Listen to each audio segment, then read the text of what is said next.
25 करोड़ लोगों की जिंदगी मजीद मुश्किल हो जाए। इतनी ब्लेटेंट तरीके से धांधली की गई। जो फॉर्म 45 है वो एज एविडेंस हम सब के पास मौजूद है। अस्सलाम वालेकुम नाज़रीन कराम, इमरान खान ने IMF को जो खत लिखने का फैसला किया एक नई क़यामत बर्पा कर दी है।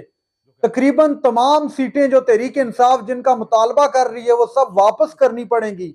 अगर फॉर्म 45 पेश कर दिया और IMF ने इनकार कर दिया तो एक नया बुरान खड़ा हो सकता है। डॉलर 1000 तक पहुंच सकता है। पहले ये आप ये वीडियो देखिए, फिर इस पर डिटेल में बात करते हैं। Why would you make such a statement? I mean, एक कोई भी सियासतदान होगा पहले इसके दोनों साइडें देखेगा कि क्या मेरे खत लिखने से कोई फायदा है, जो कि आपको जवाब खुद ही अपना जवाब आपके अंदर से आएगा कि इसका आपको कोई फायदा नहीं होगा, क्योंकि उन्होंने जो भी करना है उन्होंने अपनी पॉलिटिक्स और अपनी प्रेफरेंसेस के मुताबिक करना है। अगर उनका दिल किया करने का तो आपके खत के बगैर ही ये सब कुछ कर देंगे, ना करने का किया और उन्हें प्रोग्राम देना हुआ तो आपके खत का कोई फायदा नहीं। Where was politics in all of this? Why don't they understand? ये जो बात गुफ्तगू हुई है, why don't they understand कि ये क्या बात करेंगे? धांधली का IMF से क्या लेना देना?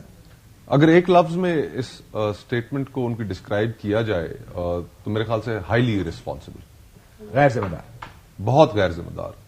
इसलिए गैर जिम्मेदार कि लेट्स सपोज हमारे सारों के इल्म है कि $3 अरब की जो हमारी फैसिलिटी है वो मार्च में खत्म हो रही है और मार्च के बाद पाकिस्तान को एक नए प्रोग्राम की जरूरत है। वो एनालिस्ट्स कह रहे हैं, फाइनेंशियल एक्सपर्ट्स कह रहे हैं कि तकरीबन $6 अरब तक का पाकिस्तान को प्रोग्राम चाहिए।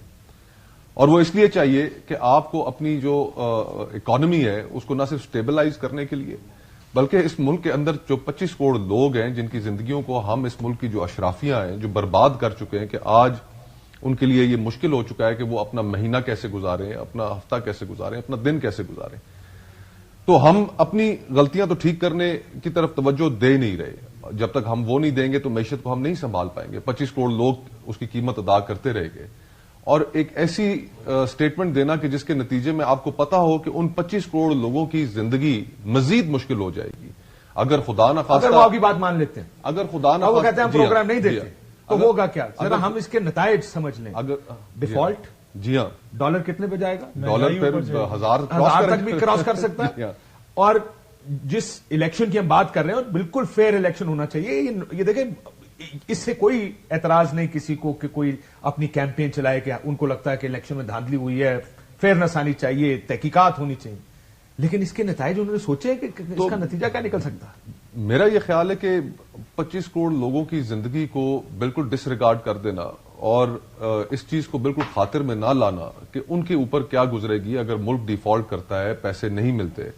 हम अपनी जो सियासत है वो पाकिस्तान के गिवन माहौल के अंदर ही करेंगे ना, और उसमें अगर हमारे साथ कोई ज्यादती हुई है तो उसके लिए इस गिवन माहौल में ही लड़ेंगे।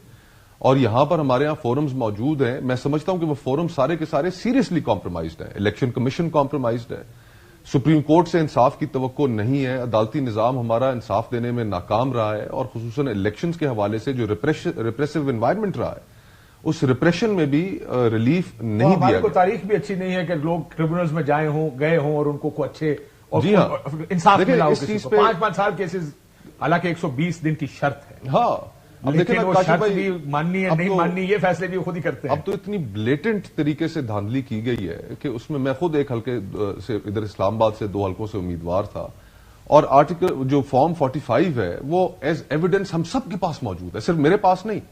तहरीक लब्बैक के जो कैंडिडेट हैं उनके पास भी मौजूद है, जमात इस्लामी के कैंडिडेट्स के पास भी मौजूद है, पीपल्स पार्टी के कैंडिडेट्स के पास भी मौजूद है।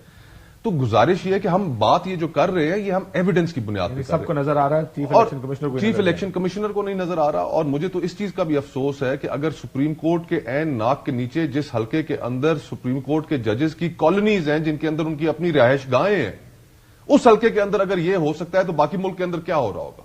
और एक मजाल है कि जो किसी के कान पे जूं तक रीगी हो।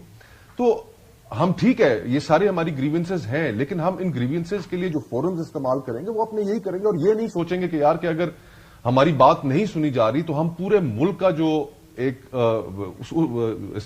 फाइनेंशियल सिक्योरिटी को उसको हम स्टेक पे लगा दें।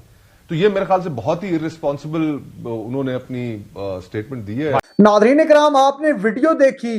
आज चेयरमैन तहरीक इंसाफ और बानी चेयरमैन इमरान खान की जानिब से जो फैसला सामने आया, बैरिस्टर अली जफर ने आकर जो मीडिया टॉक की और उस दौरान बताया कि चेयरमैन तहरीक इंसाफ ने IMF को खत लिखने का फैसला किया है।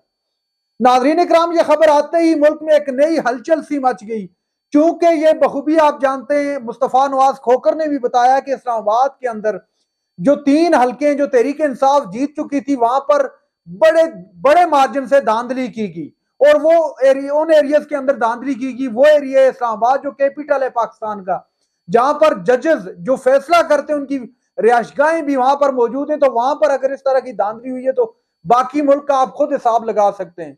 नाज़रीन इकराम, मुस्तफ़ा नवाज खोखर का कहना था कि मेरे पास, टीएलपी के पास और दीगर जो सियासी पार्टियां तमाम के पास फॉर्म 45 मौजूद है और वहां पर तहरीक इंसाफ अच्छे खासे मार्जिन से कामयाब होगी थी। अगर ये 45 फॉर्म और दीगर सबूत लेकर खत भेज दिया आईएमएफ को और आईएमएफ ने एग्री कर लिया इमरान खान की बात पर और उन्होंने अगर किस्त रिलीज न की तो 25 करोड़ अवाम पर एक नया बुरान खड़ा हो जाएगा। मजबूर हो जाएंगे इनको नशिस्तें फिर हर हाल में वापस करनी पड़ेंगी जो धांधली से लूटी हैं। और जो सबसे बड़ा मामला खड़ा होगा, मुल्क डिफॉल्ट के दाने पर पहुंच जाएगा।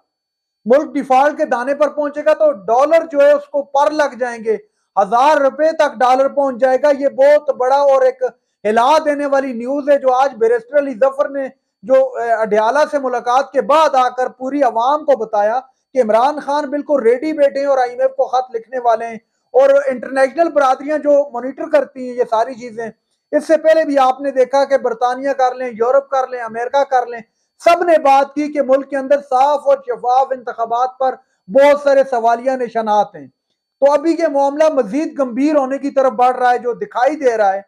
तो इस वक्त जरूरत है इस चीज की कि अदालतें पाकिस्तान की इस पर कोई एक्शन लें। अगर जिन हल्कों में धांधली हुई है वहां पर साबित होती है तो जो भी उसका हकदार है, मैंने पिछली वीडियोस के अंदर भी बताया कि अगर पीएमएलएन बनती है, जेयूआई है या पीपी, और आखिर में अगर तहरीक इंसाफ भी उसकी हकदार है तो उसको वो निशिस्त दी जाए, उसका आईनी और कानूनी हक है और ये अवाम ने उसको मैंडेट दिया है। और जमहूरियत के अंदर अवाम ही फैसला करती है कि हमारी नुमाइंदगी कौन करेगा। नाजरीन इकराम, ये थी आज की हमारी वीडियो। चैनल पर जो नए चैनल को सब्सक्राइब कर लें। अगली वीडियो तक के लिए अल्लाह हाफिज।